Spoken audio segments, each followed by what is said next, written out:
Hello to everyone. आज हम पढ़ेंगे बायोलॉजी का chapter number 2, biological classification. Classification सबसे पहले किसने दिया? अरिस्टोटल साहब ने, जो किस पे बेस्ड था? मॉर्फोलॉजी पे बेसिस था।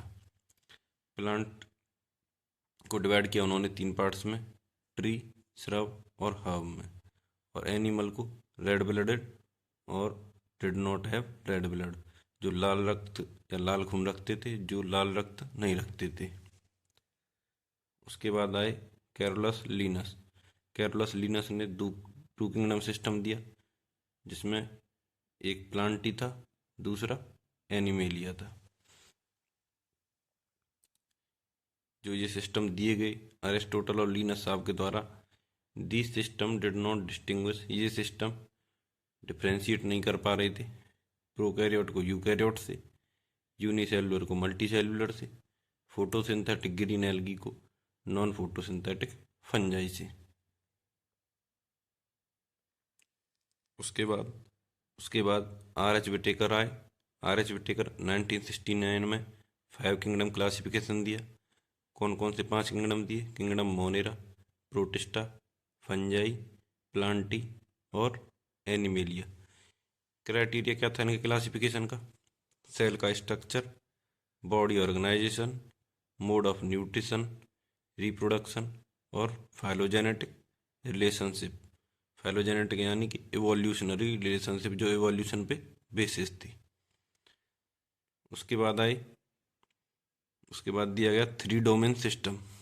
3 डोमेन सिस्टम इसने डिवाइड किया किंगडम मोनेरा को 2 डोमेन्स में और बाद बाकी सभी यूकैरियोट्स को 1 डोमेन में। जो अर्लियर क्लासिफिकेशन था, यानी कि जो पहले क्लासिफिकेशन सिस्टम था, उसमें bacteria, blue green algae, fungi, mosses, ferns, gymnosperm और एंजियोस्पर्म को एक ही किंगडम में डाल दिया, जो था प्लांटी। और किसके बेसिस पर डाला गया? क्योंकि इन सभी में सेल वॉल प्रेजेंट थी। अब हम देखेंगे किंगडम मोनेरा के बारे में। किंगडम मोनेरा ये क्या था? प्रोकैरियोट थे, जिसमें प्रोकैरियोटिक आते थे। सेल वॉल पॉलीसैकेराइड और अमीनो एसिड की मिलकर बनी हुई होती थी। न्यूक्लियर मेम्ब्रेन एब्सेंट होती थी। सेल्यूलर बॉडी ऑर्गेनाइजेशन था, यानी कि बॉडी ऑर्गेनाइजेशन सेल लेवल का था। न्यूट्रिशन ऑटोट्रॉपिक और हीटोट्रॉपिक दोनों टाइप का होता था। ऑटोट्रॉपिक में कीमोसिंथेटिक ऑटोट्रॉप और फोटोसिंथेटिक ऑटोट्रॉप। हेटरोट्रॉपिक में सेप्रोफिटिक और पैरासिटिक। इनका सोल मेंबर था बैक्टीरिया।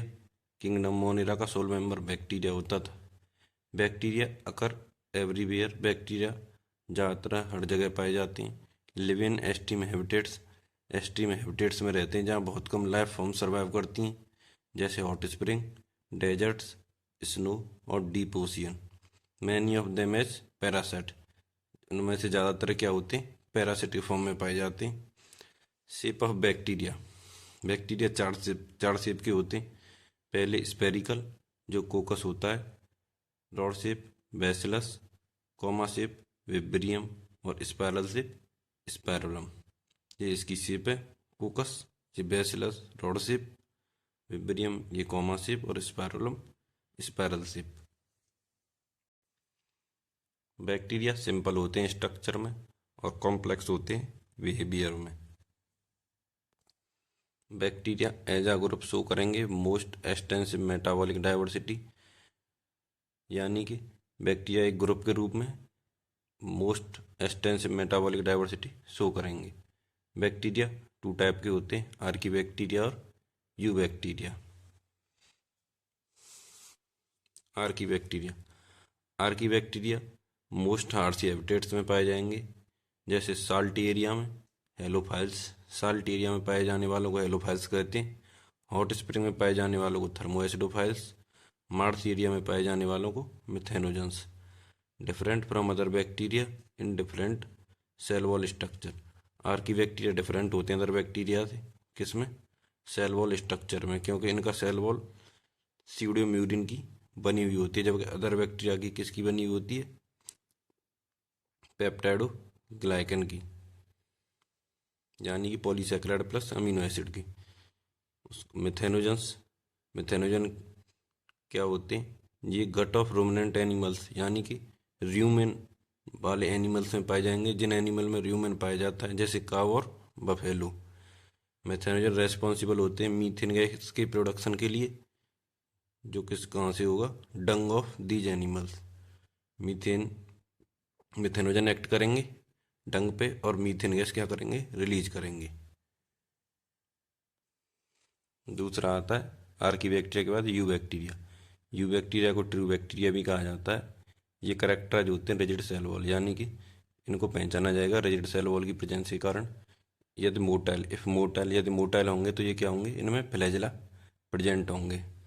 साइनोबैक्टीरिया जिन्हें ब्लू ग्रीन एल्गी भी कहा जाता है, ये क्लोरोफिल ए रखते हैं जो सिमिलर होती है प्लांट की।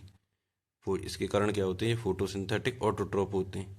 क्लोरोफिल ए के कारण क्या होते हैं, ये फोटोसिंथेटिक ऑटोट्रॉप होते हैं। ये यूनिसेलुलर हो सकते हैं, कॉलोनियल हो सकते हैं और फिलामेंटस भी हो सकते हैं। ये फ्रेश वाटर में पाए जा सकते हैं, मैराइन में और टेरेस्ट्रियल एल्गी। कॉलोनी सराउंडेड होंगी जिलेटिनस शीट के द्वारा। हीट्रोसिस्ट पाया जाएगा। हीट्रोसिस्ट क्या होता है, एक स्पेशल सेल होती है जो फिक्स करती है N2 को। एग्जाम्पल है इसके एनाबीना और नोस्टॉक।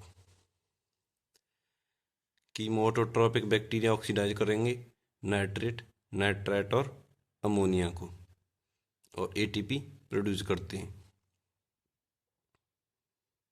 रिसाइकल न्यूट्रिएंट्स रिसाइकल करेंगे न्यूट्रिएंट्स को, जैसे नाइट्रोजन को, फॉस्फोरस को, सल्फर को और आयरन को। आप इसे याद कर सकते हैं पिंस से, फॉस्फोरस, आयरन, नाइट्रोजन और सल्फर। मोस्टली बैक्टीरिया क्या होते हैं, हीटोट्रॉप होते हैं। हीटोट्रॉप में भी मोस्टली डिकम्पोजर्स पाए जाते हैं। ये हेल्पफुल होते हैं किसमें, कर्ड को, मिल्क से कर्ड बनाने में, एंटीबायोटिक के प्रोडक्शन में और नाइट्रोजन को लेग्यूम प्लांट में फिक्स करने में। हेल्पफुल किस में होंगे, कर्ड बनाएंगे मिल्क से, एंटीबायोटिक का प्रोडक्शन करेंगे और नाइट्रोजन को फिक्स करेंगे लेग्यूम प्लांट्स की रूट्स में। पैथोजेनिक होते हैं ह्यूमन में, क्रॉप में, फार्म एनिमल और पेट्स में। यानी कि डिजीज कॉज कर सकते हैं ह्यूमन में, क्रॉप में, फार्म एनिमल और पेट्स में। डिजीज कौन कौन सी कॉज कर सकते हैं, कॉलेरा, टाइफॉइड, टिटनस और सिट्रस कैंकर। रिप्रोडक्शन फिजन के द्वारा होता है मेनली, और अनफेवरेबल कंडीशन में ये स्पोर प्रोड्यूस करते हैं।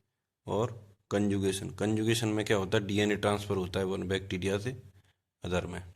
रिप्रोडक्शन कैसे होगा, मेनली किसके द्वारा होता है, फिजन के द्वारा, लेकिन अनफेवरेबल कंडीशन होगी तो स्पोर प्रोड्यूस कर सकते हैं। और कंजुगेशन ये एक प्रकार का सेक्सुअल रिप्रोडक्शन होता है जिसमें DNA ट्रांसफर होता है वन बैक्टीरिया टू अदर। अब आता है माइकोप्लाज्मा। माइकोप्लाज्मा क्या है, स्मॉलेस्ट लिविंग सेल है, सबसे छोटी लिविंग सेल है। इनमें सेल वॉल एब्सेंट होती है, माइकोप्लाज्मा में सेल वॉल एब्सेंट होगी और सर्वाइव कर सकते हैं बिना ऑक्सीजन के, और पैथोजेनिक होते हैं एनिमल एंड प्लांट्स में।